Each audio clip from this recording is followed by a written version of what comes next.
Well, hey, so first of all, I'd like to say thank you, everybody, for joining us this evening on the topic of basically social media for marketing and for product research. I think it's a pretty appropriate topic for most of us who are product managers in the room or aspiring to be product managers or somewhere in between there.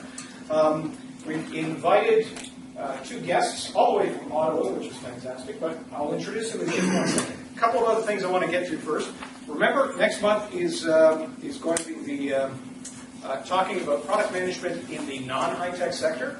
Again, we're looking at trying to get some folks in from CPG, maybe finance, and just sort of see what is a good kind of comparison and how is the world different on that side of the business. If you're from CPG or finance, then of course, all the more reason to come out and sort of see the world from your perspective as well.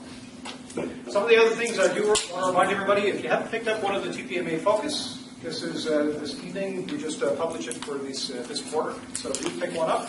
They're gratis.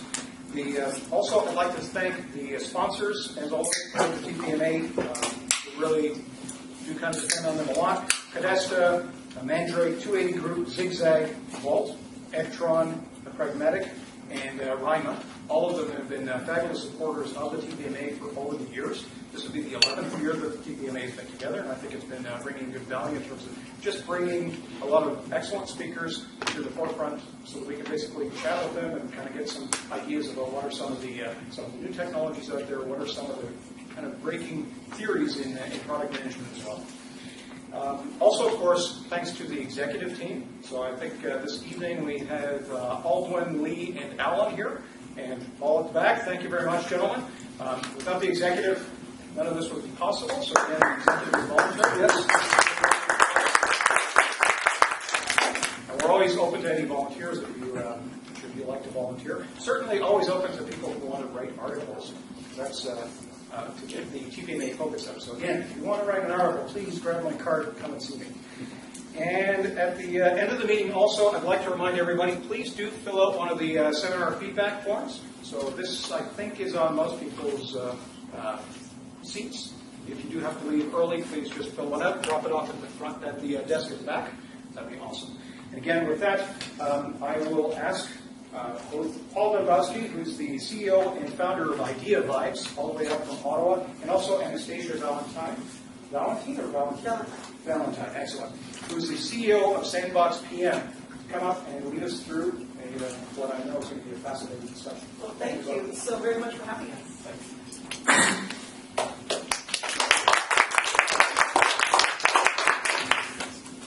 So, Paul, why don't you go ahead because I'm going to take the first shift. All right, perfect. So, welcome everybody. My name is Paul Dombrowski, and we've made the trek from Ottawa, where the weather is really crappy. And we are here to talk about something that we kind of do on a daily basis, and we know that you guys are, touching these areas, and so hopefully we can give you some insights, some best practices, and some examples of this that will help you going forward. So I run a company called Idea Vibes, and we built a crowd engagement platform, and we study crowdsourcing and crowdfunding. And so we work very much in the social product development space, as well as the citizen engagement space, and then also doing work on crowdfunding. So we run a site in Dallas called fundchange.com, and that's a crowdfunding site for charities to host projects. And so we're also working with people in other countries to do crowdfunding in different areas. So one of the things that we work a lot with is product teams and marketing teams in order to help them engage customers and prospects more effectively to build better products, but also to turn prospects into customers. And so one of the things that Anastasia is going to talk about is the shift of product management to being a little bit more customer-focused in a way that builds better products for both the product's sake, but also for developing the business as well. Thanks, Paul. So my name is Anastasia Valentine, and I'm the CEO of Sandbox PM. We're an idea-to-launch company, and what that means is that we will parachute in during the entire life cycle, or just in specific places, to help companies bring their ideas to market. We might be part of the idea evaluation phase, or we might be part of the launch team, or we might take them all the way through. So it's a lot of fun because we get to work with a lot of different kinds of companies, retail, high-tech, music, you name it. So it's a great thing for us to do. And my background is in high-tech product management, 20 years to be exact. So I've been doing product management and product marketing for a couple of high-tech companies that you might be aware of. Worked for IBM, worked for Cognos, worked for Adobe, worked for Ralph. So we'll run this off a little bit. But today, I will learn how to use the phone. Today, one thing I wanted to focus on is that product management, I believe, is truly the hub of any product organization. I mean, if you think of all the inputs, we're going to look at some of the inputs that you have to be aware of, or just simply be aware of and then actually process all of that data to create a product, not only that is great for your users, but generates revenue for your company. I mean, that's ultimately what we're responsible for, is to create that kick-heel product that will generate revenue. And we tend to deal with a lot of companies who are just embarking on the social business, so really incorporating social media, but I would even say being social in general. You know, we have really traditional ways of putting out surveys and talking to known customers, very safe environments, but getting social and getting out there, really putting yourselves out there for the world to see under that microscope of the social media scene.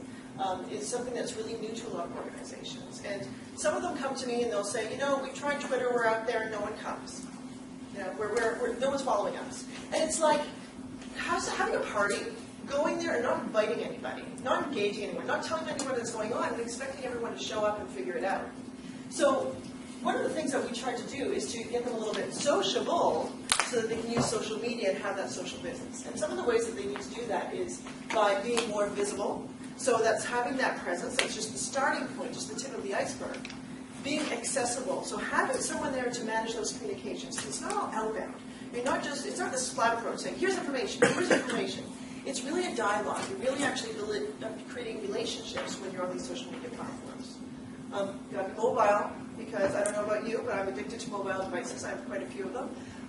So I'm expecting the companies that I deal with to be available on mobile, whether it's an app or a mobile accessible website, or what have you have to be accessible where your customers are, not where you feel like being or where it's convenient for you, where your customers are, or where the customers that you want are. Reliable, having that constant stream of information, reliable information, accurate information, very, very important. Providing value with every communication. Like, no one cares what you had for breakfast, no one cares if traffic was bad, but they do care that you have an event coming up. They do care that you spoke at this event. They do care that you have this new promotion going on. They do care that you have a customer success story. So things that they really care about and that provides value to your end user with every single communication. And that you're trusted, because at the end of the day, people who like you will follow you and they'll listen to you. But the customers who trust you, or the prospects who trust you, will do business with you. And that's what you're doing on these platforms, and you're doing it out for everybody to see. So you have to be a little bit careful about how you do it too. So when I say that this is kind of in the public eye, these are all the conversations that are going on. And they're going on everywhere. And you can't be everywhere at once. But you have to be able to be aware of these conversations that are happening about your products, your services, the competition, maybe industry trends, what the analysts are saying, the revenue numbers. I mean, everything, all these things are going on. And as a product manager and even as a product marketer, you've got to be aware of all of this. You've got to have your hand on those conversations and being able to have dialogue with those people who are having those conversations.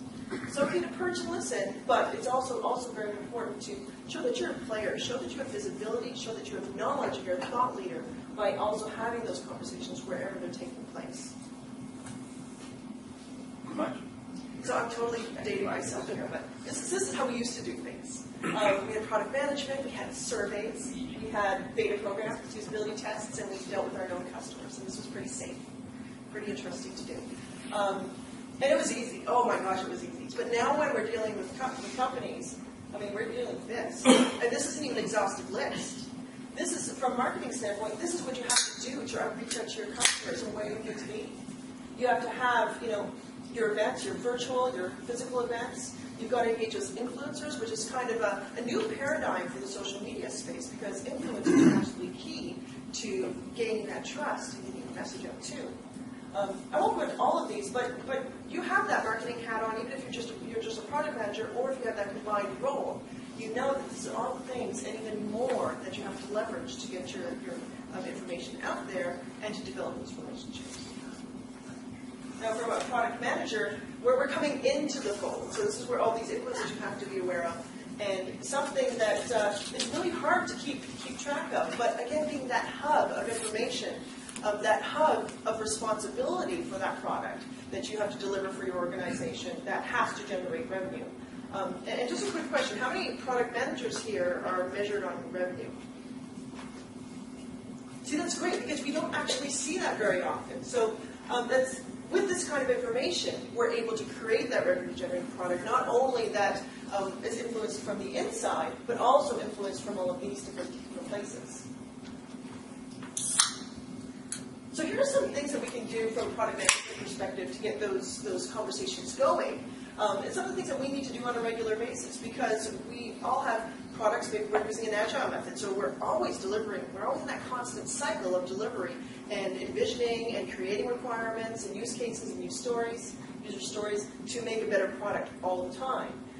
These are some of the conversations that you can have, and depending on whether you are having it in the public eye, some of them you may not want to, or closed, you might want to be strategic about how you actually invite those people in to have those conversations, depending on the platform. I know, Paul, you're going to talk about an open and closed group and when it's more appropriate to use those things. But for idea requirements gathering, this is a great way to get those ideas from your customers or prospects.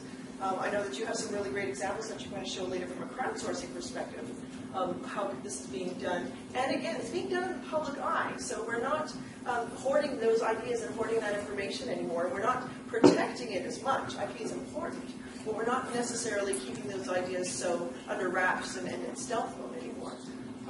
Validating your direction, your strategy, this is a great way to do it. Get the information from the crowd, get the information from your crowd.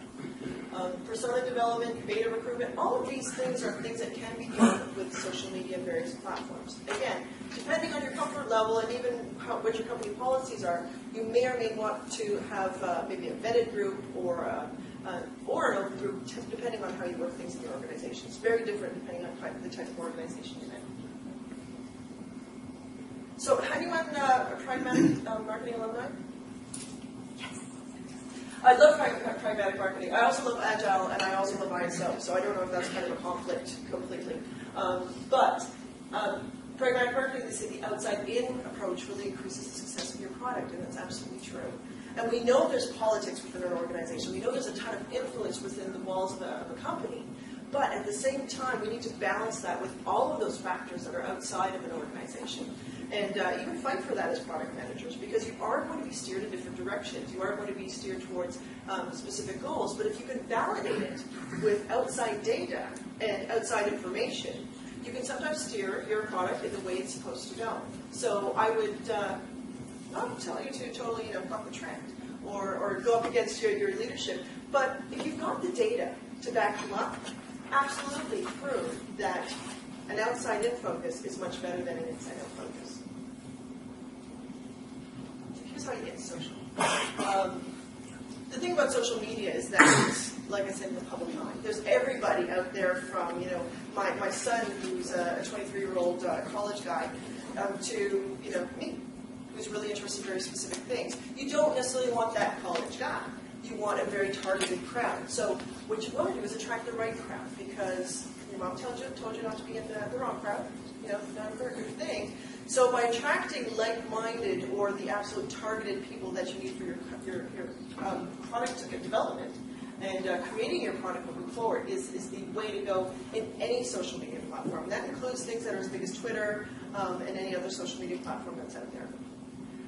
Join in, get involved. I'll tell you how.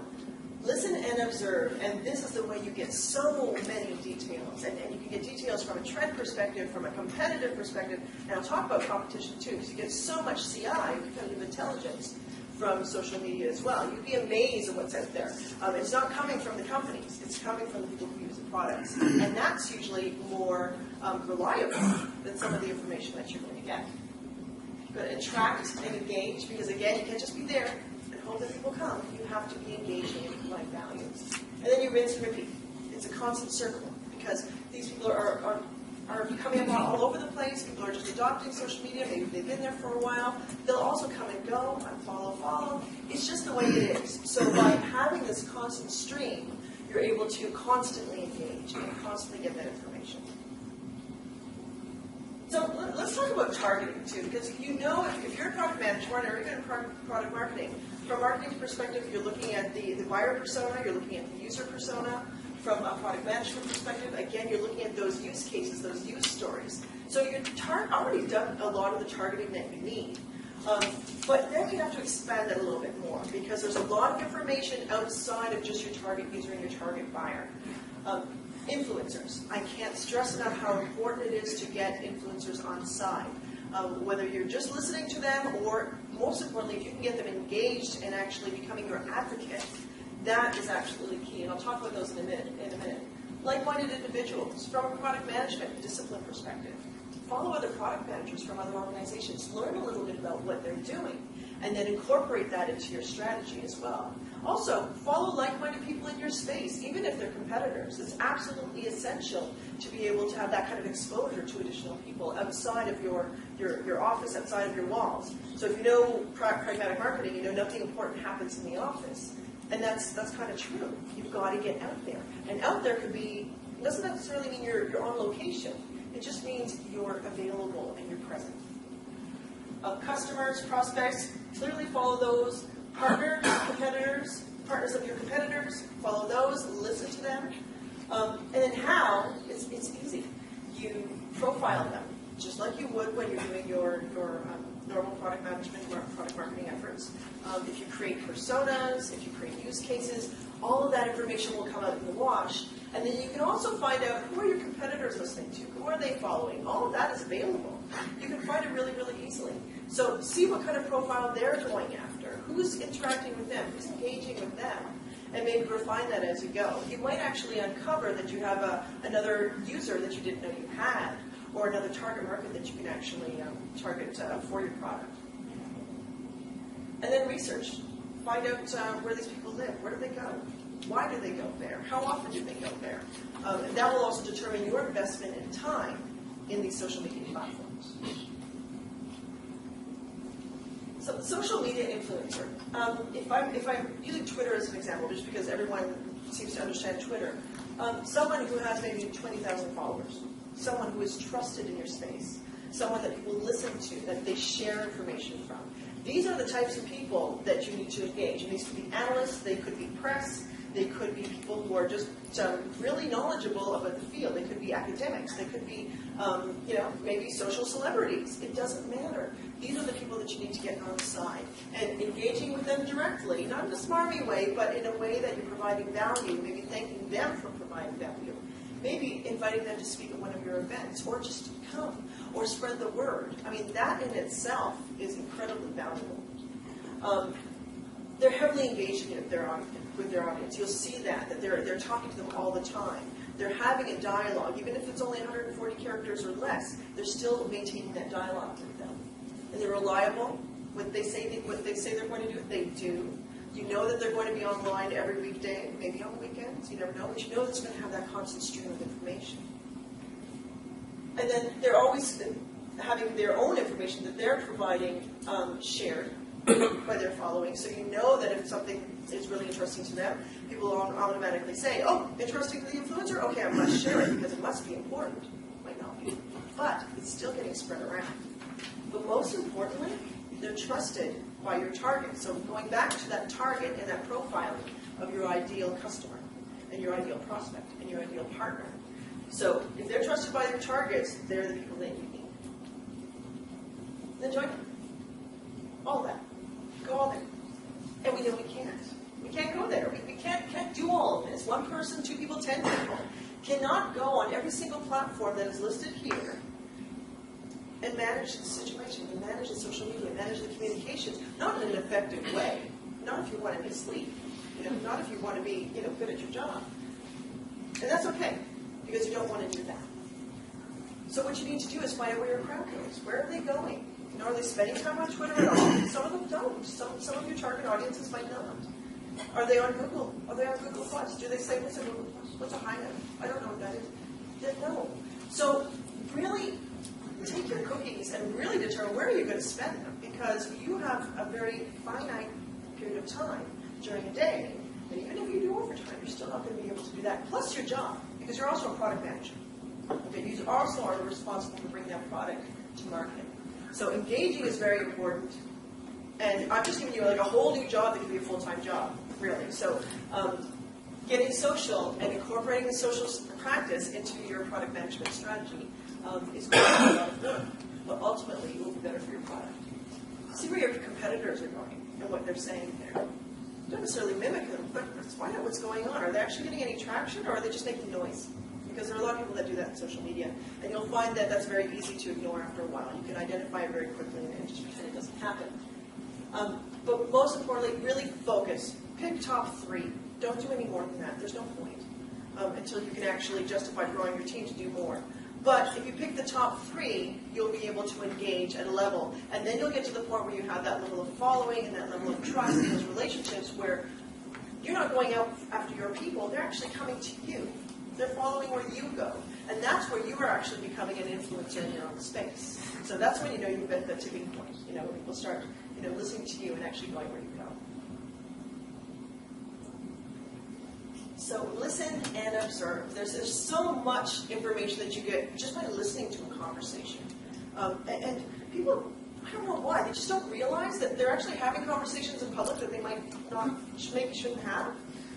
Maybe they are having conversations that totally benefit you. Maybe they're having a conversation with a competitor. Maybe they're upset about a competitive product. Maybe they're looking for a feature. Maybe they're looking for that potential product. Those are the kind of conversations that you need to get in on so that you can identify those opportunities. And there are some really great opportunities. You can find out your additional market needs or pain points because that's what you're trying to solve. All of our products are trying to solve a problem or eliminate a pain. Trends, technology and industry trends, they're changing all the time. Everything from technology, the new technology that's coming out, hardware, software, to industry trends, new ways of doing things, new legislation, because we're all governed by some of the things that come out, especially from the healthcare, finance industries. I mean, we have to be aware of that. Feature requests, delight the customer opportunities. I'm a huge fan of delighting your customer. Make them so happy that they will never ever leave you. So if you find a customer who is not particularly delighted either with your product or maybe with your competitor's product, or maybe they are just looking for something and they're just tired, they just want a solution, well, maybe you can swoop in and save the day and delight that customer, and you might have a customer for life. And then again, observe. Influencers, new players, find tactics that work. Competitor fails. Sometimes there's a piece of me that just loves that when that happens. I know it's really bad, but when a competitor fails, you know not to do that. When you see that their customers are rebelling, I mean, I don't know if you saw the McDonald's fail, like the past couple of weeks, where they were looking for people to get more connected with the McDonald's brand and share their positive stories. Well, you can imagine what they shared on Twitter, on that hashtag, about their stories about McDonald's. And it wasn't pretty. It wasn't pretty. They were sharing some pretty gross stories.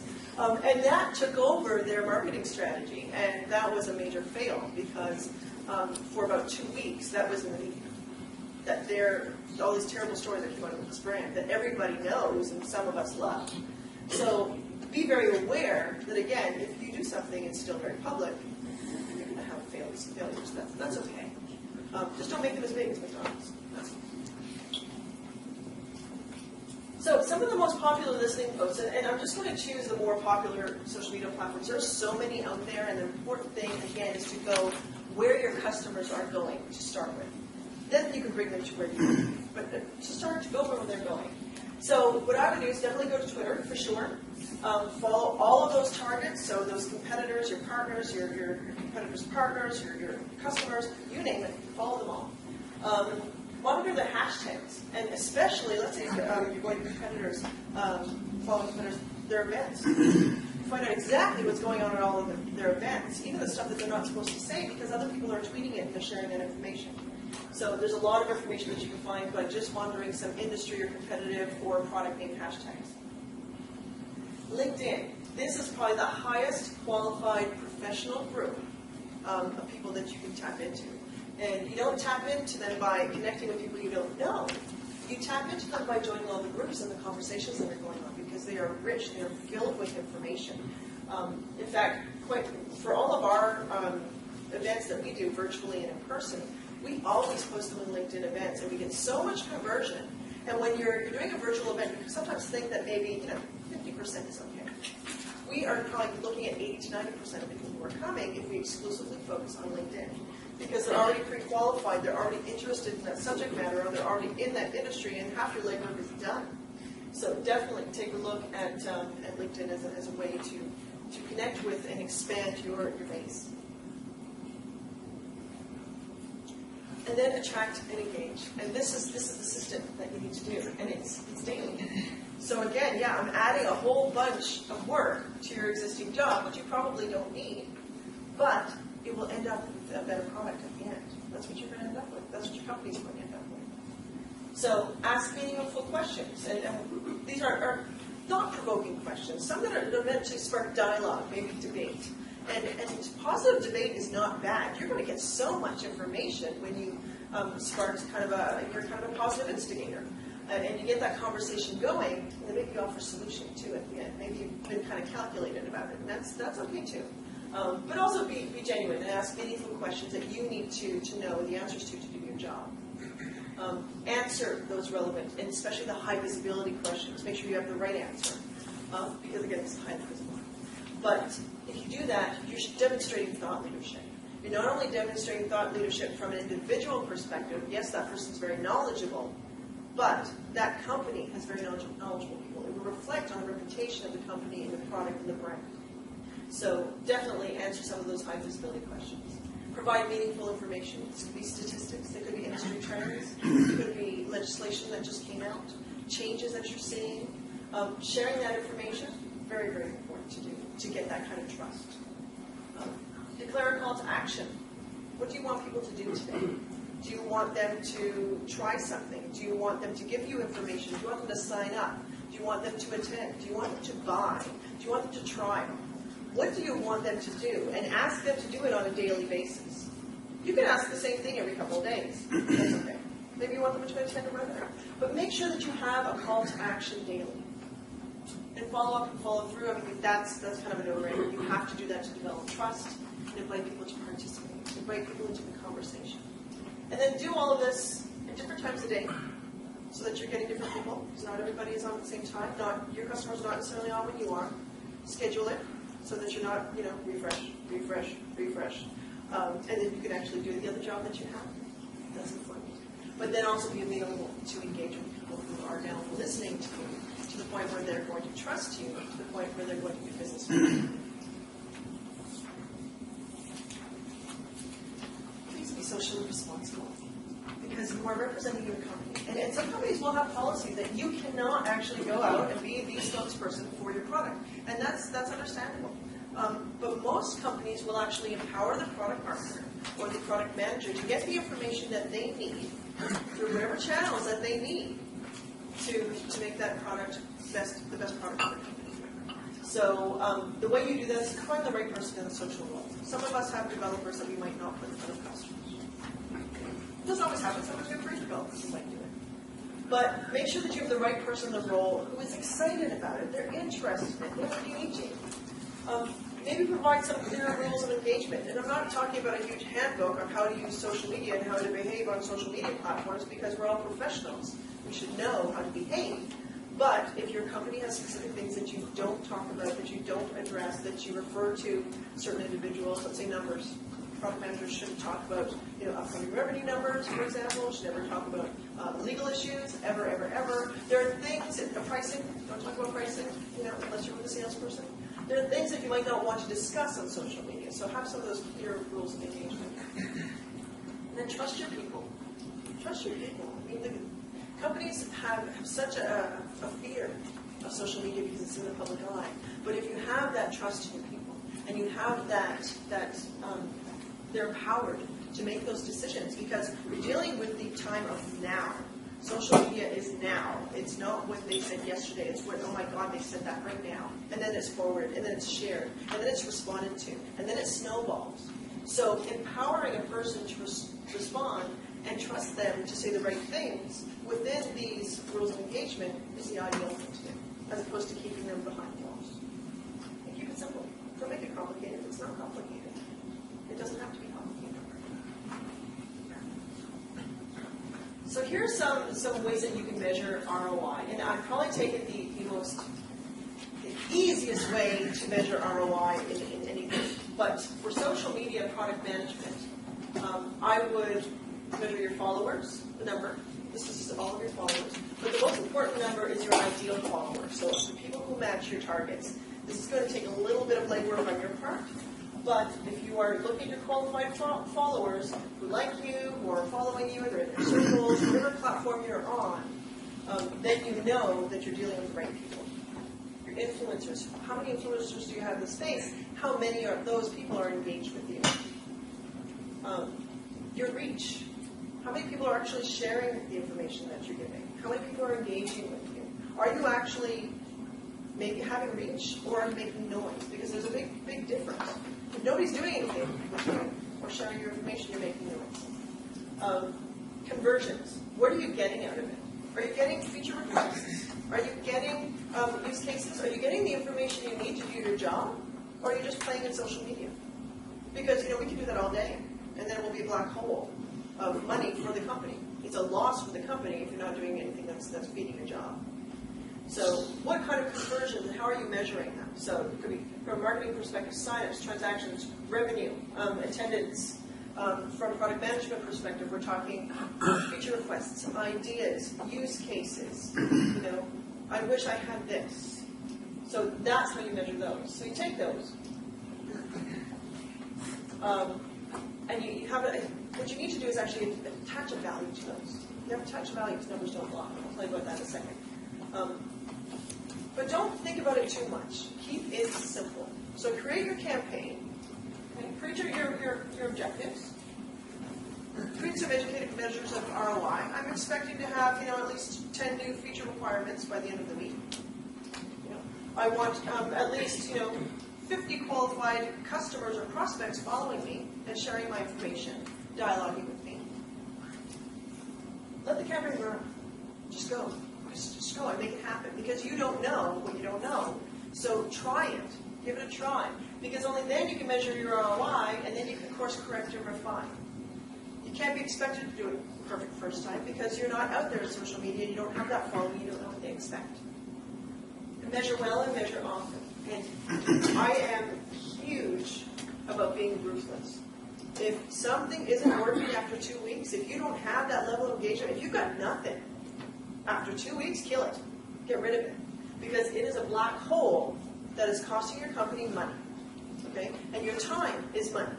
So if you spend 10 hours on it, calculate your salary, and then calculate your fully loaded cost for the 10 hours, that's what your company's losing. Okay? So you have to make sure that you're doing it appropriately and then kill it if it's not working. And try something else. So, this kind of went wonky, but so what you do is that you take the time to invest. So the time that you're actually taking to research, create your campaign, and the level of engagement, so all of your time, your fully loaded costs, everything, keeping the lights on, everything. Take the money that you need to spend on tools, platform, promotions, advertising, memberships, whatever it is, whatever kind of platform you're using. You take the time plus money, and that is your investment. Okay, this is what you're actually investing. Okay. Then you take your conversions, and that is your return. Whatever the conversions mean to you, whatever that value is to you. Okay, you have to put numbers to it because numbers never, ever lie. They're right. They never lie. They're easy to measure. It's either on, it's off, it's binary thing. Then you take your return minus your investment, that's your ROI. If you're in the positive, it's a good thing. If you're in the negative, it's a bad thing. Kill it. But this can go so deep, you can go really scientific with this. You can talk about the cost per acquisition. You can talk about, how much value is a good lead, really. What is that value to my company? You can spend so much time on this. Don't. Try to do an educated guess. We're all professionals. An educated guess as to what these mean to you, how much they're valued to you, and that will be refined over time, but at least you have something to measure, your time investment and your ROI. Now, I'm a fan. I say I'm a fan a lot because I present things that I really like to do, and I see work. And social disruption, positive social disruption, not negative social disruption, not FUD, because a lot of our competitors do that, and we don't want to do that because that's not the way to play. But if we're talking from a CI point of view, a competitive intelligence point of view, there's some things that you can do for some positive disruption in social media. And out of disruption comes some information that you might be able to use. So follow all of your competitors, every single one of them, big, small, startup, stealth, you'll hear about them, follow them, see what they're talking about, see what they're doing, and monitor all the forums, all of their hashtags, everything. Get on your competitors' mailing lists. This is going beyond social media. This is just getting social. You know, attend all of your competitors' webinars. Attend their trade shows. If you can't attend their trade shows, hire someone to attend the trade shows. Get social. Get that information. Twitter chats. They're always up there and they're open. You can't stop someone from attending them. You can get so much information. They're free. Google Hangouts. Pop in. You know, they'll see you, just so you know. Never misappropriate yourself. I mean, you are who you say you are. You never say you're someone else, because that's not cool. And if you're uncomfortable with those things, I mean, there are companies who do that for you. But so much information, even, you know, just observing. Again, that listening, you're just listening to what's going on. And here are some of the things that, I mean, our company does this as well, but this is not for the faint of heart. Not all of your companies are going to allow you to do things. But if you hear of a customer who's unhappy, a competitive customer who's unhappy, that this feature doesn't work, it sucks, I want something that works, why can't you swoop in and save the day? And why can't you give the lead to a rep? I don't know. Some people might call it smarmy, some people might call it strategic. Tomato, tomato. Positive engagement on competitive hashtags. That's a little dicey, because if your competitor is having a conversation and you hijack that conversation, well, it might not be seen very well. Doesn't mean you can't DM the person. Doesn't mean you can't follow her. Social media, it's public. Monitor the competitor weaknesses and complaints. That is so great to do, because you're finding out exactly how you can improve your product, do you have a strength over the competition, and you might be able to find some low-hanging fruit that you can turn around pretty quickly, especially if you're having that iterative approach and you're constantly releasing, constantly updating. And provide solutions to competitive product problems. You know, you are there to delight the customer. That is your job as a product manager. It's your job as a product marketer to communicate with the customer. How can we delight you today? This is how. You know, I've heard that product does this. I saw it on Twitter. We don't do that. We do a great job of that. So there are different ways that you can have that, you know, positive disruption. Again, a little dicey, not for the faint of heart. I don't always recommend doing this. Or again, you can always hire someone to do this if you don't want to get parents to do that. But positive disruption is great. But negative disruption is bad business. Never slag the competitor in public, certainly not on social media. That will just develop, it will just blow up in your face. You just don't want that to happen. And that will not only make you look bad, I guarantee you're going to get in trouble, but it will make your company look bad. So keep that in mind, because while I'm telling you to listen to all of these places, let me tell you that your customers are also listening. Your prospects, the analysts, okay? They're also listening. So having that positive disruption is A-okay. But that negative disruption, and some of our competitors stick to it, just don't rise above it. There are different ways to get that same effect without having that kind of disruption. And I talked about the McDonald's fail, and in social media, we're going to fail. It's going to happen. It's that time of now. So sometimes someone may respond really quickly. Maybe they didn't read it. Maybe they got a little riled up. It happens. It happens. So how do you fix a fail? And if you follow this process in public, you will actually get a stronger relationship and a trusted relationship with your customer, so that you can get the information you need to do your job much better. So you first acknowledge the wrongdoing. Whatever it was, acknowledge it, inculpate, did it. And then own the solution. Own the solution for that problem. You caused the problem, own the solution. Address the problem, so implement that solution. And then close the loop by reporting back. And not only does this make a great relationship with someone that may feel wronged or generate more trust, it's a heck of a lot of integrity. And for your organization to acknowledge, own, address, and report back, you can't do this all the time, because then that'll get a little tired. But if you do it, then you will definitely get that trusted relationship. And yes, on social media, you have to do it, because if you do what McDonald's is doing and kind of ignoring it, oh no, nothing's happening out there.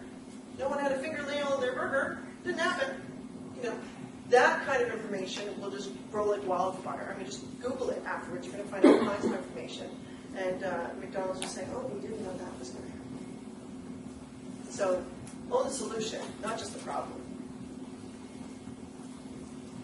And with that, we talked a lot about the crowd and engaging the crowd and getting them involved in the product management process. So with that, I'm going to send it over to Paul.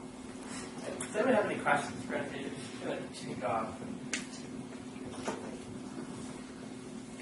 Yes. Do you have an example of one that you've actually started on and decided to kill it and come back again with a new strategy in place? Yeah, I can't tell you the customer, but we had a situation where the customer came to us and said, oh, I've got to get on Twitter. I have to do it. I have to get on Twitter. We have to message this. We have all these events coming up. We've got to do this. And we want to get feedback. We want to get engagement. And that sounds really wonderful. It's music to my ears as a CEO. So we went there. What we didn't do right is do the due diligence to make sure that the customers were actually there, which is why we now have that, that research and that target and profiling to find your people.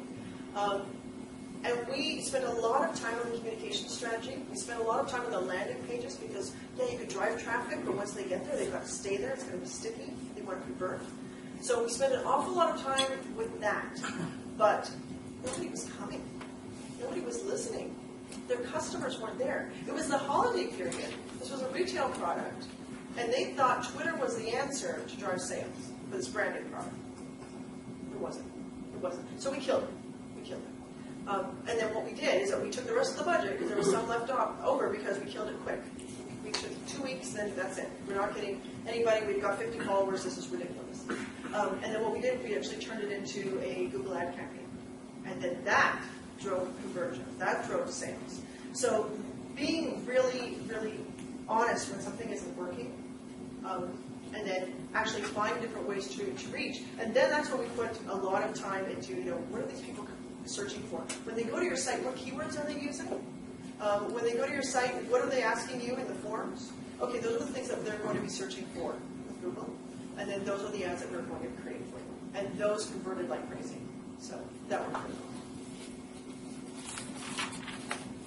I have a question here, I suppose, it's related to social media and like a business-to-business environment. Sure. What are your thoughts on that? Is there any value? Is there any real value in that in terms of business to consumer? You would get that feedback, but in a business-to-business environment, we do it all the social time. media works. Yeah, I mean, if you think of, we're a services company. We also resell product. So we want to be constantly engaging with people, and finding out what are they looking for. We've heard of this crowdsourcing thing. What do you know about it? Do you want to learn about it? Okay, well, we've got this event for you. Do you need help with idea to launch? Do you have tons of ideas, and do you need help triaging those ideas? So any B2B organization can absolutely do that in the same capacity because you're still needing that information. If you think of you're selling a product. Even if you have a service, your service is a product. So absolutely, you can. And then in the same way. All right, thank you. I wanted to ask, how do you track conversion? Because maybe you are engaging in conversation, but then those people go to your sales reps, and the sales reps, they don't know that they actually came from some campaign on social media. So how do you really track that? You're right. So anything that happens, I saw it on Twitter, I called up my rep. Unless you tell the rep, and the rep actually comes back to you to tell you, oh, by the way, this lead and the sale came from Twitter, which they won't do, because they won't. That's lost. You won't know. But definitely anything that's programmatic, anything that's coming through a link, there are different ways to do that. On the low end, you've got Google Analytics, free.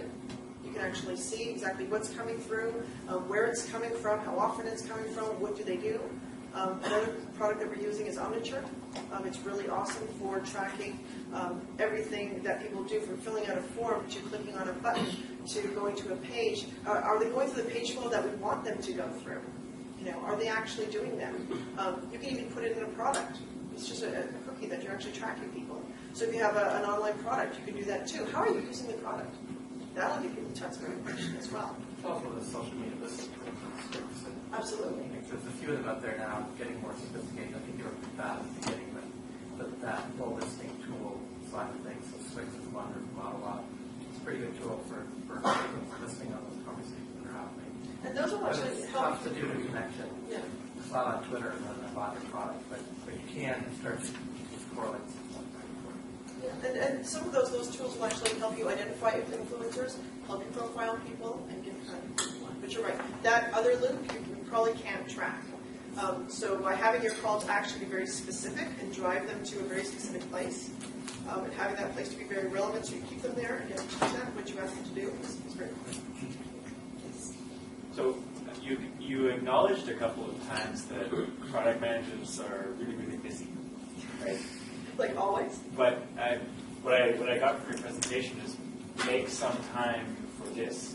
So what's a good amount of time, like, you know, rule of thumb on a weekly basis? How much time are you putting in? And Yeah. what if it's like 4 hours or 8 hours? Are you even going to get anything out of that? You know, if you're only putting in a couple hours a week. Yeah, so you can't put in only a couple hours a week. That's not going to cut it. But there are some ways to make it easier. Definitely using tools to schedule, tools to alert, tools to engage. You know, that kind of information. But you do need that FaceTime, that virtual FaceTime.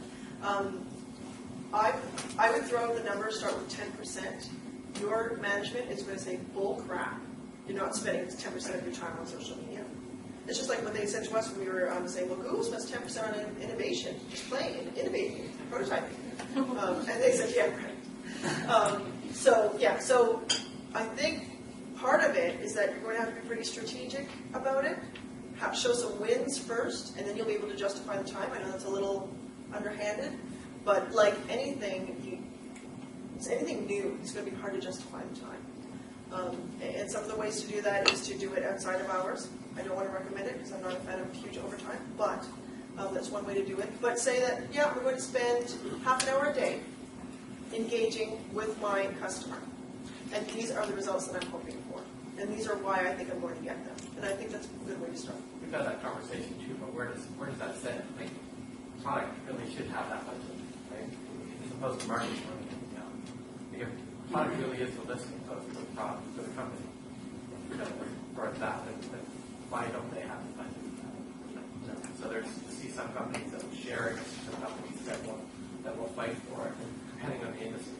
But certainly that's something that is a dynamic that I don't know if you guys experience in the company. It does happen. I've heard that in the banking sector that's common because there's the opportunity in order to get to make that shift from because banking marketing used to a lot of people push stuff out and the person walking by or whatever in the branch or whatever will see that and if they're interested they'll put up their hand. So I think the conversations that are happening now a lot of the web banking sector there's an awful lot of product participation in that. I don't have different experiences, but I know like Van City in Vancouver, they have as part of their team, they have social media people as part of the product. So that's where that's where the future works. I can imagine there's a really good way of empowering their product people to communicate to the masses. So if you look at any of their hashtags, you'll actually see the product managers behind it as well. Did I answer your question? I feel like we could go on for a while. But No, that was a good Take my start. card. We'll have the rest of the conversation. Yeah, that would be great. Okay, cool. This is for North American Center. North Do you have guys America, from other Europe. countries agree No, with you? Europe is definitely getting bigger. Our customers are primarily in North America and Europe, so that's where I'm drawing this experience from. We're not getting as much in South America. It's definitely getting better in New Zealand and Australia, very, very quickly. So that's based on my experience. Anything with China or India? China's very restricted. I mean, they can't necessarily always say get on different social media networks, so that's one of the challenges, especially in Facebook and stuff. Europe is behind here. I was surprised actually. Anyway, some ways ahead, but we seem to be behind. In Europe, we have a bigger, I won't say it's a hassle, but a bigger challenge to justify the investment in social media and get away from the perception that, it's just a fun thing to play in. They're going to be on Facebook all day. They're going to be watching videos all day. So getting away and actually saying that it's a business tool is a big challenge. Some good kind of comparative research done in terms of size of network and level of engagement with different cultures across some kind of quite basic high stuff. And it's very- It is quite some distinct splits, so to say also behind or backwards is quite capturing that actually they're very different separate uses and different social. And different I think that's what industries we too, do. for sure. Well, yeah, so there's some good stuff. Okay, if you're a company and you have employees doing your PR for you and your social media, what happens when they have their own login and password, right? Facebook, Twitter account that's associated with the company. Now, what happens when the employee quits the company or leaves the company? Like, how do you manage that? Oh, that's juicy. Okay, yeah, there's actually, it is, because there's actually a lawsuit where someone is being sued for the Twitter followers. They left the company, and they've got this massive amount of Twitter followers. I forget where it was, but I'll find out. And yeah, who owns your following? You know, what if you go to a competitor and you've got all your customers following you? It's up for grabs right now. I mean, I'm sure people have strong words, but I think it's up for grabs as to who really owns your following. Honestly, Are they have to deal with problem in sales? Yeah. Salesperson leaves the company, they take it.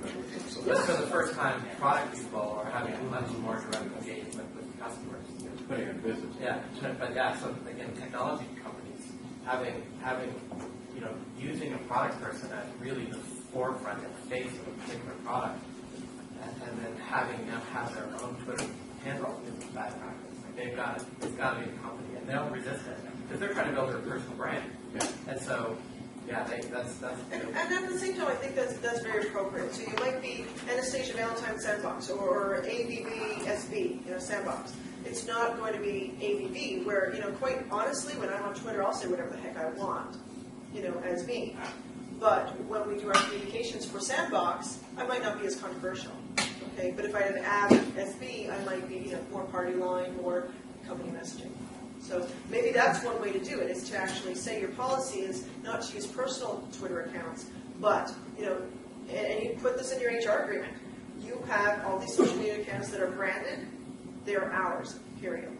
The question is, how do you manage that? How do you say when you leave, don't change your password, don't take it with you, It's the only way you can even try, you can't. Unless you manage it internally, but the thing is that Twitter, even if you use the tools to manage your communications, that's just integrating with Twitter. So you can go directly and change your password and it's fine. Yeah. Who has the social media policy for the company? That's a good question. Yeah, that's important. Lots of companies don't. But that's something. The only way you could probably handle it right now is from a legal avenue, is if you had it in a signed agreement, in your employee agreement, in a social media policy, like you mentioned, and then you go after them, and would the company really go after them? Probably only if it's damaging. Any other questions before I hand off to? One other. I'm not trying to run away. I'm just trying to get home. Is there a worthwhile way of engaging your sales team on Twitter? Like the sales team? Because a lot of them want to, I right? know a lot of people want to. I might be the wrong person to ask because I'm not keen on that. I'm really trying to be delicate. My gut would say no, and the reason being is that salespeople move around very quickly. There's a lot of churn, and I wouldn't necessarily mean it. And the salesperson is not the voice of the customer. Well, they could be, but they're not the voice of the product, and they're not the voice of the company. They think they are. They think they're everything. They think they're the product manager. So I would say a big fat no. They wouldn't agree, but I would say no. Yeah. Okay. Well, I've actually left my cards here. I apologize that I have to run, but I know that you can answer any other questions that come up. If anything comes up, maybe we'll just do a webcast or something and answer any more questions that you have. Great. Thanks so much.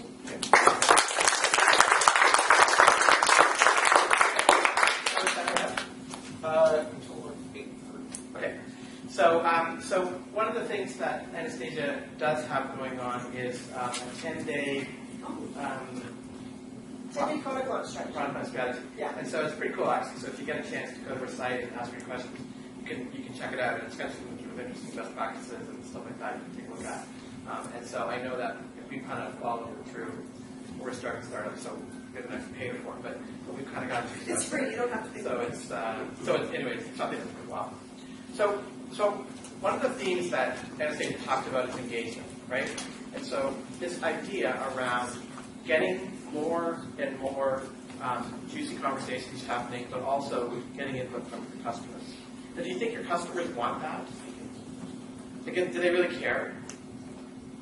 So I think one of the things in 2011 that we know is people are actually pretty attached to the brands that they buy products from. And so it's, in some ways, that whole notion about it costs so much more to get a new customer than to keep an existing one, I think actually becomes truer now. Because people really do actually like to deal with the brands. There's a bunch of reasons. Changing vendors, depending on the product, can be very expensive. I mean, changing cell phone provider is painful. So a company changing a big thing can be very difficult.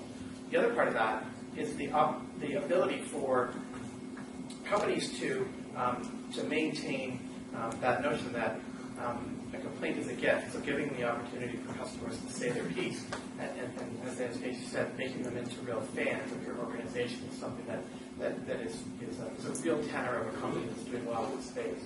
So one of the ways that you can be a more responsive company, build better products, and really demonstrate that you're listening, but also really affect bottom line is through the notion of doing crowdsourcing and social product development. And so Anastasia talked a little bit about using social media.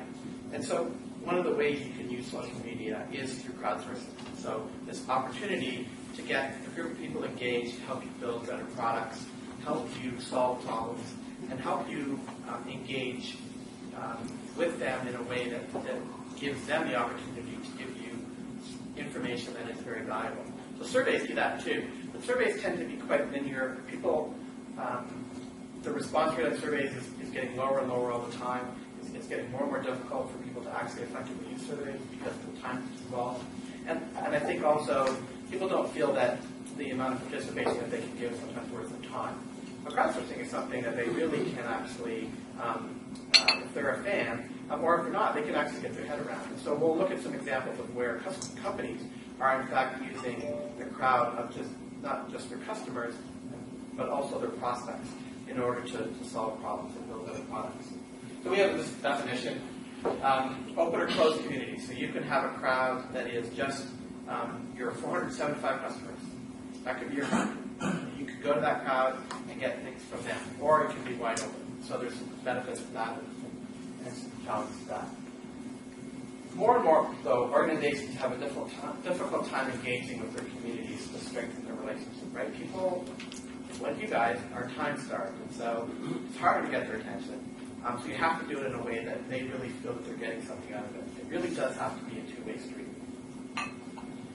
So when we talk about crowd, who are we talking about?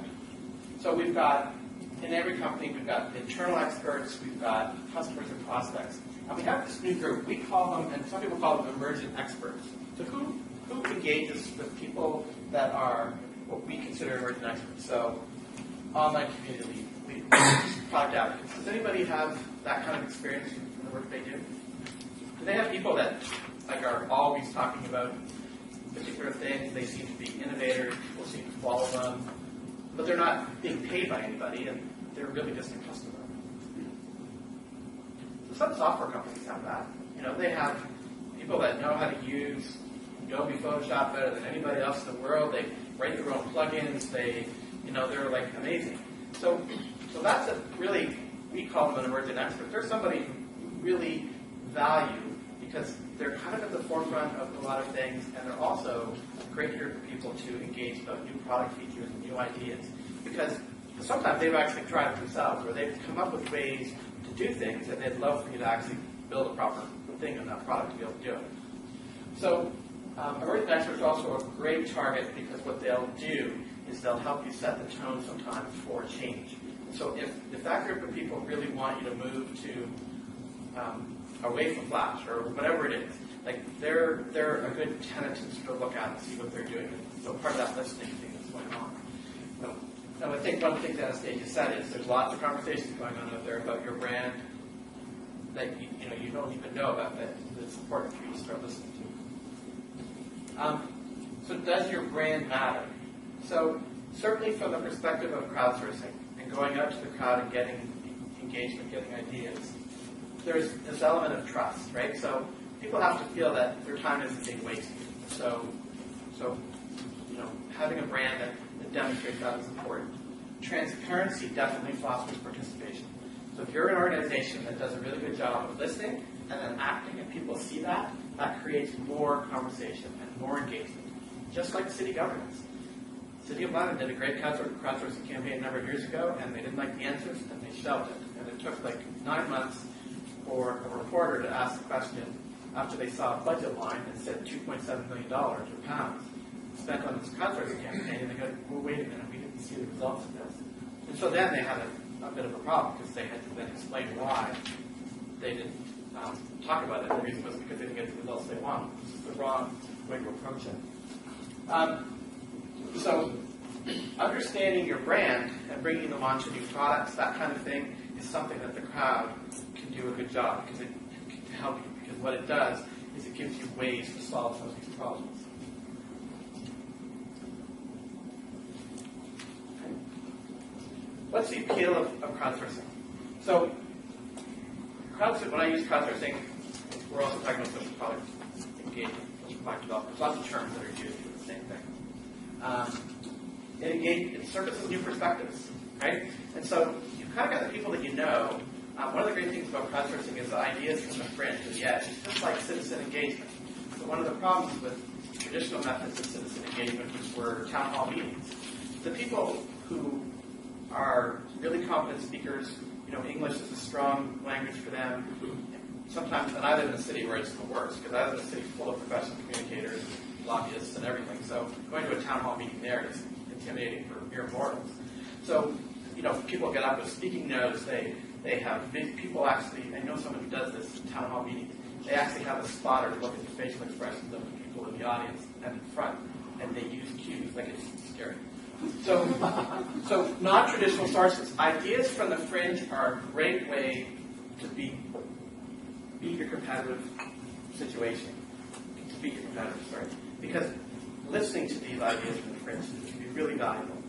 And the reason is because these ideas are a great spark for innovation.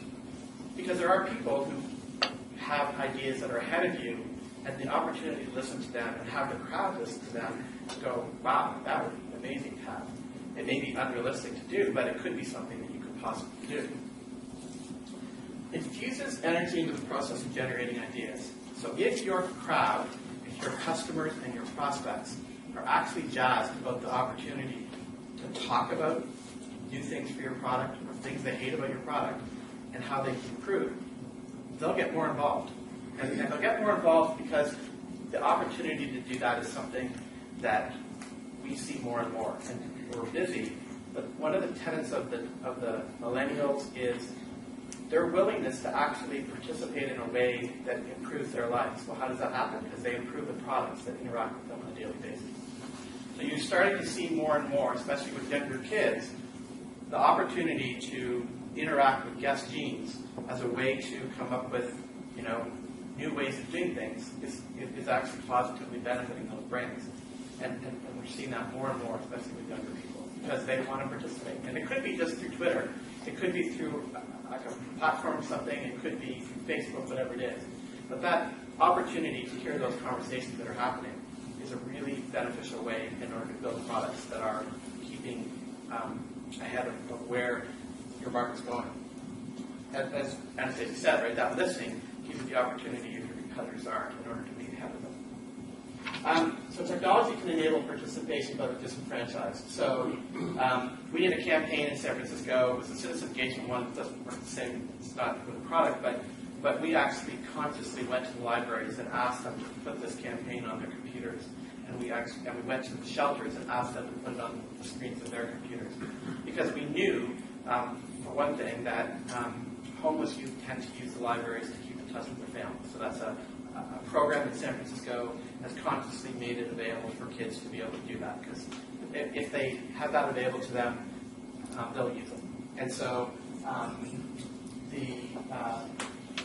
using shelters, again, way, get engagement from people that you don't normally hear from. Whether you're a city or whether you're a product company or a service, understanding what people are saying about your product or the input that they can give can be really beneficial. So building engagement, relationship with new audiences is a way to grow your business. So if you keep hearing from the same people all the time, then you're not gaining new market share. So hearing from the people who might be able to use your product in a different way that you never even thought of, all of a sudden now you have a new market. And so crowdsourcing is a great way to do that. How would you use this product in this situation? How would you use this to solve this problem? It's a great way to take an existing product and grow a new market out of it. And you see companies more and more doing that. And I'll show you an example of actually a social product development company called Quirky that actually its whole reason of being is to develop products that the crowd has come up with. So they work through a product life cycle that way.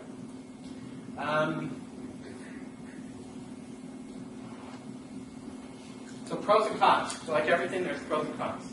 So reduce time to market if possible, reduce risk due to early customer input, increase customer lifecycle value, broaden source of innovation, strengthen brand participation. Organizations can't have all the brightest people on staff. Ideas don't have to be discovered by internal R&D teams to be calcified upon. Benefits from varied experiences. Those are all ways that the crowd can make for a positive influence on product development, on the product life cycle, all those kinds of things. So there's definitely some positives, but there's some negatives too. There's less control. So it's hard to give up control sometimes on these things.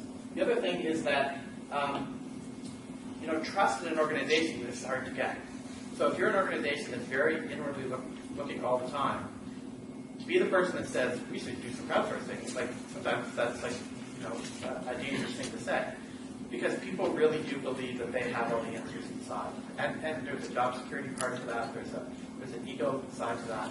But the reality is that to have all the answers inside, companies are moving so fast now, lots of industries. The ability to go out there and get some of those answers is really beneficial. When people talk about competitive, right? So I actually believe that it's pretty hard to launch a stealth company these days. I don't know if people agree. How do you do it? How do you keep it quiet to build a product and launch it without somebody finding out? I think it's almost impossible. And even just successfully, yes. Even through innocence. I mean, Apple can't even manage to do it. So if Apple can't even manage to do it, then it's pretty hard.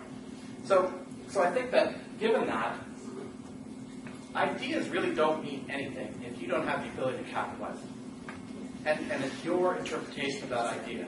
But I think the whole idea is there's lots of opportunities to build a business with ideas that are out there if you have a way to approach it and make it happen. And I think that is a way we see it in the market in different ways.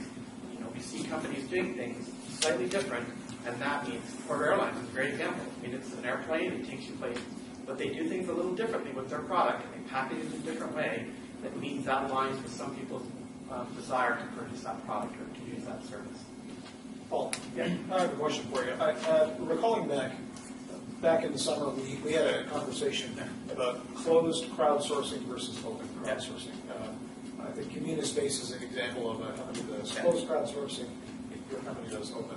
We do both. Does that? Oh, you do both. Okay. Yeah. So, does that change your dimensions of pros and cons? A little bit, yeah. Yeah. So, what was your first? So earlier I said that you could create a closed crowdsourcing campaign that was you're a software company and you want to engage all of the channel partners across the globe. Say there's 365 channel partners. So I only want to hear from those people. So that's a closed environment or a closed campaign. We call them campaigns. And the reason that I might want to do that is because I really want specific information from them. I want them to help solve a particular problem. Maybe I want them to help me solve a problem that I don't want anybody else to know I have. So it could be a distribution problem, right? So I may have a great product, works really well in English, but it just completely falls off the tracks when it crosses that ocean. So I may want to engage all the people who are in the markets where it's not working and ask them, hey guys, what do we do? So how do we launch this product? So asking a question that allows for innovation. We'll talk about this in a second. So the big difference between a survey and open innovation or crowdsourcing is the way you ask the question. And the way you ask the question is you give people the opportunity to go from left field to right field. And there'll be some crazy ideas in there. But the crowd may see those crazy ideas, and they may go, wow, like that would totally work in Dubai. And someone else will go, actually, you know what, in France, that might work too. And so I think the opportunity from that perspective, when you're dealing with something really specific, that's where you want to use a closed crowd. Now, there's a problem with that, right? Because guess what? That closed crowd, those 365 people, maybe they're all men. Maybe they're all men who have an MBA, who are average age 40 to 55. So you have to know that homogenous crowds sometimes have a problem, and that they're homogenous crowds. And so having the opportunity to have ideas from that field can sometimes be a challenge. But what you might want to do is you might want to take that group, that channel group, that is pretty homogenous. You might want to add a group of people that are the left fielders, and use them as a way to kind of stir things up. So that's an example. An open crowd in that situation, right, might give you a lot of, what do they call it now? Crap, but it's not that. But it might give you a lot of information that you don't really care. But guess what? The crowd does. The crowd does a really good job of reading through that. And they do a really good job of looking there at the stuff that people post for ideas. And they go, wow, this is all crap. But that idea actually might work. And that idea come from someone in a completely different industry, completely different thing. But they may have looked at it with a different lens. And a different perspective sometimes is the way to solve problems. And I think the reason for that, reasons are varied. But one of the big things is that we get mired in the way we do things. We're protective. We go, well, I can't give that idea because my manager will never go with that. So the opportunity to allow for those things to happen, I think, is important. And I really think it's more important now than ever because our competitors are no longer necessarily geographically aligned with us, but they may also be in different industries. You never know where your competitors are coming from. So we sell a crowdsourcing product, but we are competing against Facebook. We compete a little bit against Twitter. We compete against open innovation packages that cost $25,000 a month. We compete against engineering packages that cost millions of dollars. So they're all saying they're doing similar kinds of things, but we're not kind of the same. We're not exactly the same industry. So understanding that is really where you have to decide when you go down this road of social product development and using crowdsourcing is, what am I looking for and what do I need to do? And the great thing about all of this is experimentation. It's really not that big investment. And if you make a mistake where you don't like the answers, readjust, and go out again. That's the great part about it. And on the time that is really quite quickly. 2 weeks is a long time for a crowdsourcing campaign sometimes. So depending on what you're doing. I think you can explain. Okay. So from the cons perspective, less control, needed trust not easily come in some organizations, so it can be hard to do because organizations might not want to go out to the crowd. Requires some community management, so you certainly have to be on the ball when it comes to running the campaign and making sure that you've got somebody watching things, which you should have. So suffers if the crowd is too narrow. So depending on what you're looking for, if your crowd is really narrow, if they're all engineers, 45 years of age, and went to the same school, then that's a pretty narrow crowd. So you have to be careful. Disruptive to traditional timelines for product rollouts. So sometimes that can, if you add a new stage, you all of a sudden go, wait a minute, that wasn't there before. So you have to kind of be cognizant of that. First attempt at risk until you understand your crowd. So really understanding who it is that is participating, so you get to learn as you go. And then you need to know your target audience, as we talked about before. So if your target audience is not online at all, then it's probably not a good idea to crowdsource. But it's also not a good idea to use social media. So really understanding that. So who's the fastest growing group on Facebook right now? Women 45 years of age. You know why? Keeping track of the kids, keeping track of the people that they used to go to school with, and everything.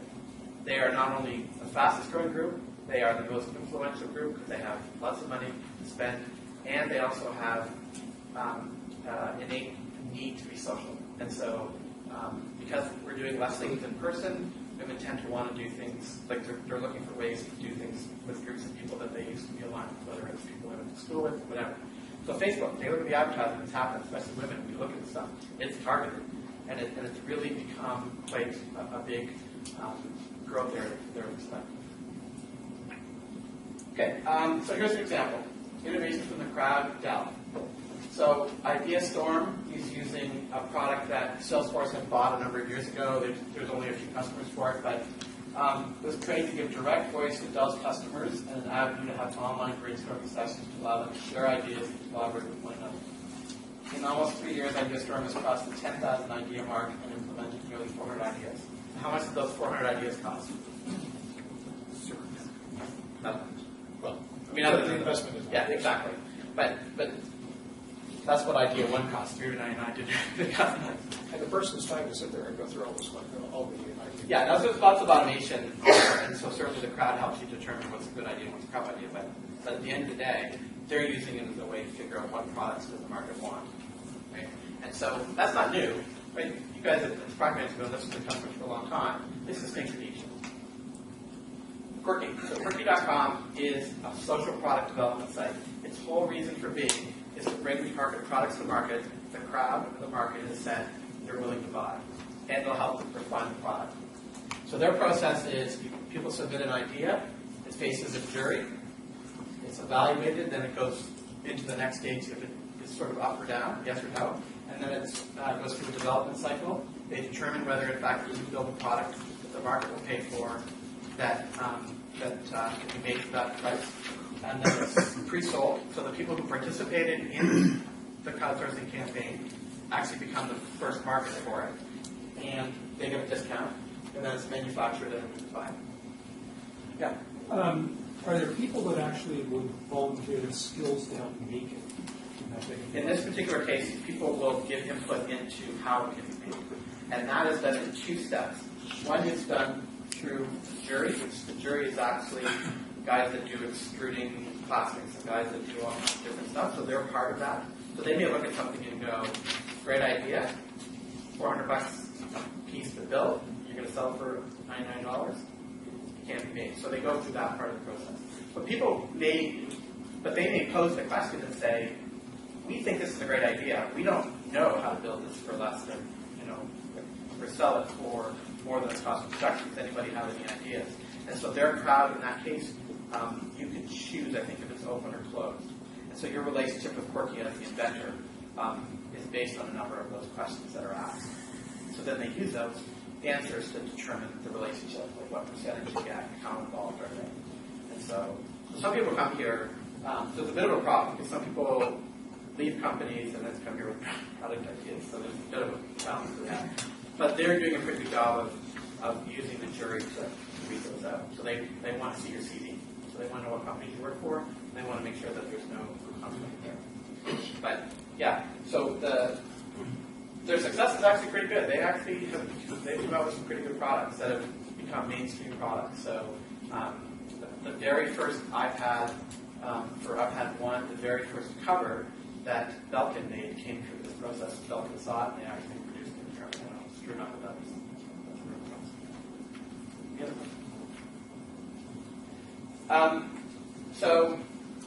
So the inventor gets a percentage of it. Product selected by the crowd. Has anybody heard of Threadless? So if you know anybody who's an aspiring designer, it's a great place to put your t-shirt designs up and get the crowd to determine whether it's a cool design and whether people are willing to buy it. Every week, Threadless will pick a couple t-shirts and will produce them based on the reactions of the crowd. And they've already got a market there. So, and so they're pretty good. T-shirts, for the most part, that get produced tend to be ones that the crowd not only voted for in the beginning, but also bought. So I don't know where they're at from a financial perspective, but I know that they do some pretty amazing contests for a lot of money so they must be doing well. And so they're now branching into other products, not just t-shirts, so thinking bags and stuff like that. So it's pretty cool, actually. So I have a couple friends of mine, their daughter goes to Emily Carr Design School in Vancouver, and she paid her student loan off with 3 products, and she did over the summer. So it's a bit of a joke because she's literally got more work experience than she could have ever gotten, and the products did really well. They were quite cool. So Starbucks. So Starbucks also uses the same platform that Dell is using, and so they're using it as a way to come up with ideas for the future of Starbucks. So they've actually asked a bigger picture idea, not just what's the new hot coffee, but what should Starbucks do from a social responsibility perspective? What should Starbucks do from a services perspective? That kind of thing. So, so some of the ideas that they've come up with, I know in Europe, when you go into a Starbucks there, they now have these hot bars where you can basically just fit a laptop. You don't sit down because people in Europe drink a lot of cappuccino. So literally, when you go in and you sort of go to the side, whereas here you're sort of right behind the machine that actually produces, like the espresso machine. There is where there's a hot bar, and so people will come. They can charge their phone, whatever, but they can knock back a few espressos in the time that they're sitting there checking their emails. And they don't even have to sit down. They don't take up much space, so their cost per that customer is quite low. And so it provides a bit of power. Their Wi-Fi is really bad there. I don't know why, but for the most part. So it was just something I noticed that was kind of a neat way, and that came through this process. So what about the competitive idea? Does Starbucks really care that Second Cup or Tosca or Tim Hortons see those ideas and that they're popular? Yeah, they don't care. Because Starbucks really believes that they know how to bring that particular product or feature or service or whatever to market in a really efficient way that matches their brand. So they don't really care, because at the end of the day, the idea doesn't matter if you aren't able to execute it. I mean, it matters, but it doesn't really matter. Salesforce.com. So Salesforce.com has been doing this for a while. I think they were one of the first that really successfully used online crowdsourcing to build their product. So when I used to work with Salesforce, one of the things that we found is that there were people who really loved the product, but couldn't use it because there were certain features that didn't tie into AppPack or it didn't tie into this, so they couldn't use it. And so this gave them an avenue to go and say, listen guys, come up with this feature, please. And so Salesforce found that, wow, there's a lot of people that want that feature. And so then they do a cost-benefit analysis. How much does it cost for us to do this? How long is it going to take us to do it? And then they'll tell you exactly the features that are coming up, why they're the ones that they're putting on the roadmap, and when you can expect them. As a software as a service model, that ability for people to change is so much easier, right? So people can go from one platform to the other. So this social product development notion, I think, is more important for software as a service models than any, because you really need to give people the ability to know where you're going, but also to know that you're keeping up, that the company is keeping up with them. Because all of a sudden their accounting package just changed, and it's integrated with Salesforce. They've got to know that you're going to do that. So they want to make sure that there's an avenue for people to talk about that.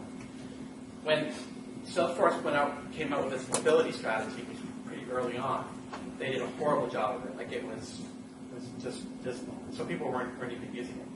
And so what they heard from here was, I don't want another app running so that I have to do all this stuff.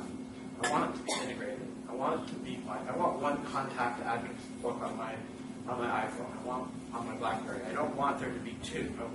So that's where they learned that they had done a poor job of it, and they found out the features that people wanted. So is one vote equal one customer? And can you really determine whether that is in fact the case? Like I think in Salesforce's case, they've actually looked at prospects who became customers because product features came in. I mean, you guys know that because you get salespeople coming to you saying, if only we had this feature, if only we had that feature. But how do you determine whether that's just one guy who wants that? So this is a great way to do that. It's public. Now, Sugar CRM, you think they visit this page a lot? That everybody Sugar CRM has that bookmark. So, but that's fine. Salesforce doesn't really care because they know that it fits within what they're trying to do with the product, and they couldn't care less that they're matching features because fundamentally they're different products in different ways. The other interesting part about this is the conversations that happen around this.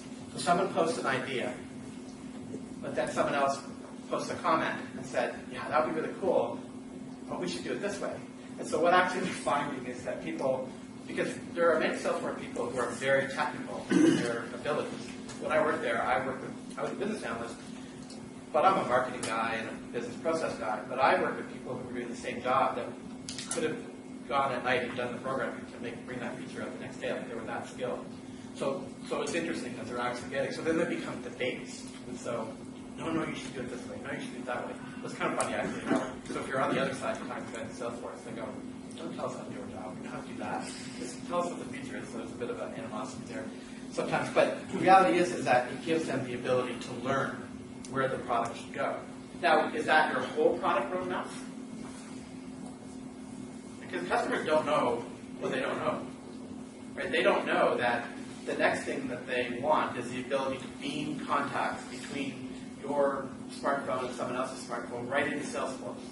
So that may be something that somebody came up with, or maybe it's not. So there's things that are coming up that they're working on that are not, they could tap into features of new products that aren't even out there. So the new operating system for the BlackBerry may have some interesting things that Salesforce wants to tap into. They're using a pre-release version of the OS for BlackBerry to be able to build out the product. So that's an example. Can I ask you? Yeah. The demographic of people who are going to submit ideas, it's got to skew your roadmap a little bit, right? Like it is, but knowing who your customer is in this case. So for Salesforce, do you think there's 2 buyers, or do you think there's 1? Is there a business buyer, or is there a business and technical buyer? Yeah, so there's both, right? So there's lots of people who want to use this to improve their business processes. But I think actually the point that you actually brought up, the question of do you want to let just this direct your roadmap? Yeah. I would suggest that the answer is no. Oh, exactly. Yeah. So it's part of the Sometimes you have to conversation. say, but it's just, I would suspect that a lot of what you get here is from like power users, right? Or people who are a little bit more technical. You'd be surprised. But it is just one part of the research that's done. But they find that the people who aren't power users, they were fine with the features that were there a year ago. So it's the people who are really pushing in their particular product because they're all about business process. So they're all about finding the features to add to the product so they can capture the next 25,000 employee company or whatever it is, or maintain those small businesses. So I think that it is a bit skewed, but I think they're fine with that to a certain degree, and I think they do a bit of is this a business kind of request or is this a technical request? And I think they differentiate between the two because some of them people don't care. I don't. Is the caption numbers or letters or whatever it is? There's just questions like that. Most people aren't going to care, but some people care about the fact that there is a captcha or the fact that there is an extra layer of security. Those are things that more people might care about that are less technical. But adding this to the research part that Anastasia talked about, right, and going out to see what people, actively going out, having conversations with people, actively understanding what stuff that may come up here doesn't make sense. I don't really understand what people are asking for. So then having a conversation around that through social media or through a focus group or picking up the phone or whatever it is part of the process. So yeah, definitely. Yeah. Okay.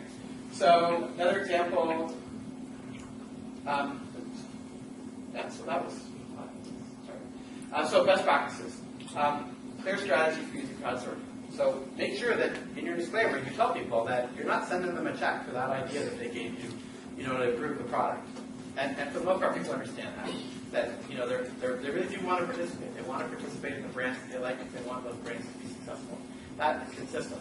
Mini is another example of a company that's doing that. If anybody gets a chance, go to Google and go Fiat Mio crowdsourcing car or something like that at Google. There is a great video. That's a crowdsourced car. And they did it through a couple-stage process, but they basically looked for input, they got ideas, and then the people who had the top ideas were actually invited to Italy to be part of the manufacturing, and they gave them a job, essentially, to come and be part of the clay-making process, and then taking that car from clay to the next stage. It's very, very cool. It's like 20 minutes.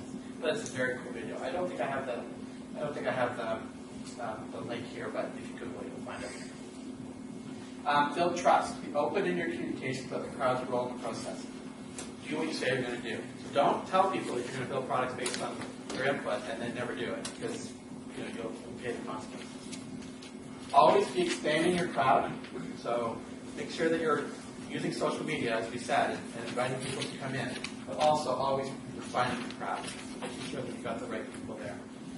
You do want to have a broad crowd, but also depending on your needs, like we talked about, you may want a closed crowd. You depending what you're doing. You may want to only talk to doctors who can give you, ideas on how to build your products in that space.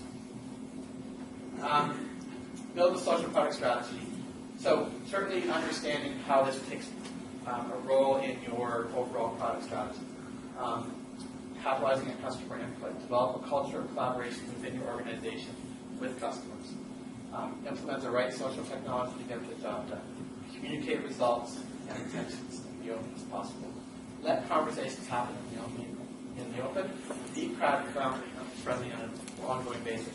So making sure that, like Anastasia talked about, when you have your social media properties, that you're using it for different purposes, and one of those is to help you refine the products that you're building and services that you're offering.